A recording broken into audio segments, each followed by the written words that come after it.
de cette question. Combien de ressources veut-on gaspiller ou est-ce qu'on veut juste réduire notre consommation? Alors, tout est lié à un certain gaspillage des capacités écologiques. Et c'est pour cela qu'il y a une contradiction entre cette durabilité d'un part et de la répartition juste entre les ressources. Alors, si on se demande pourquoi des pays comme Équateur ont été qu'on a volé leurs ressources par ces entreprises multinationales, on voit qu'il y a aussi des efforts qui viennent maintenant même de ces pays eux-mêmes. Alors, il y a trois raisons que j'aimerais bien évoquer, mais pas. Je ne veux pas dire que ça c'est tout, mais ils impliquent aussi la violation des droits de l'homme qu'on vient d'écouter. Pour mieux comprendre ces raisons et ces stratégies. Tout d'abord, il y a un triomphe pervers des pays du Nord. On voit dans les pays d'Afrique, par exemple, que maintenant, il y a des classes moyennes qui surgissent parce qu'ils ont reçu des emplois et ainsi, on voit une croissance parce qu'eux, maintenant, ils peuvent acheter des produits. Alors, on a des nouveaux réseaux qui dépassent ces formes de résistance politique. On a déjà entendu des exemples et en même temps, il y a cette idée de quelqu'un d'un intérêt qui se nourrisse de cette classe moyenne. Et wirtschaftliche oder ökonomische Entwicklung zu prägen, so wie das die natürlich prosperierenden Mittelschichten und natürlich die Unternehmenswelten in Lateinamerika.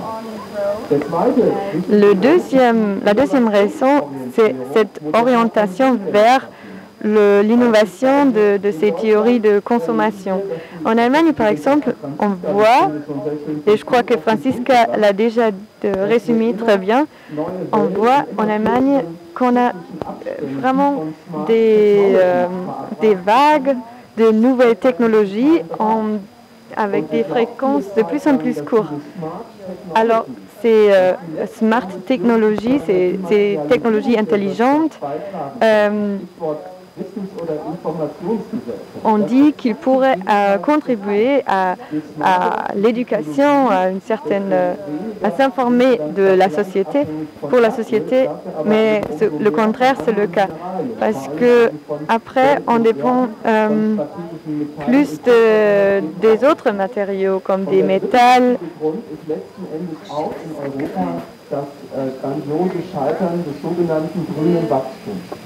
Stichwort Kupfer. Wir haben ja in der Produktion von Windturbinen in den letzten Jahren atemberaubende Fortschritte erzielt. Die Anlagen werden immer größer, immer höher. Das heißt, die Leistung dieser Anlagen... Les dispositifs et les usines deviennent de plus en plus grands, alors la performance, la prestation fait aussi plus de l'exploitation, mais la production n'a pas augmenté. Alors il faut plus de ressources durables. Il y avait par exemple, il faut plus de critiques dans cette production.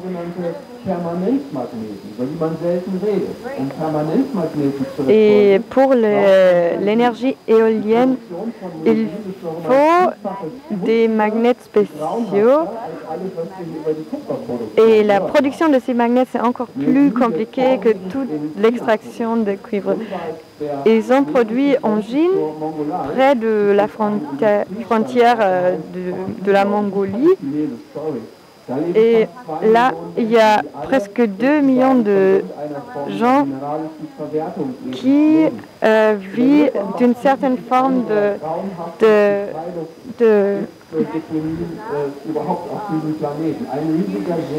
il y a les gens qui vivent de cette modification de produits. Mais il y a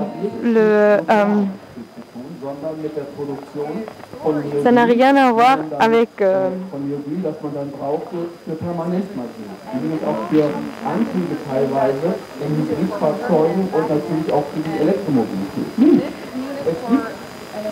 il y a un grand producteur des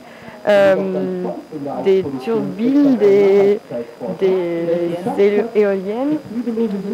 Et lui, il a réussi à créer ces machines sans...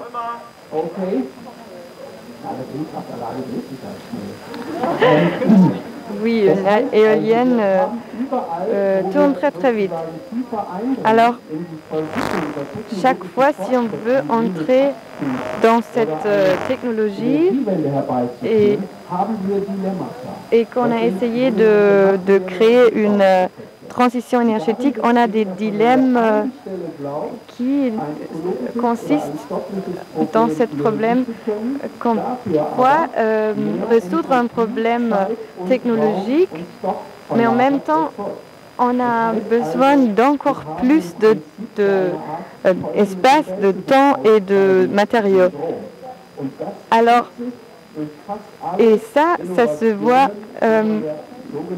presque dans toutes les différentes technologies et innovations en ce qui concerne cette croissance verte. Et on voit ça en Amérique latine, en Bolivie par exemple, mais on ne va pas seulement parler des sources minéraux. Si on regarde par exemple les stratégies de la force énergétique hydraulique en Brésil, là on détruit les forêts, on s'appelle ça leapfrogging, et là on veut surmonter cette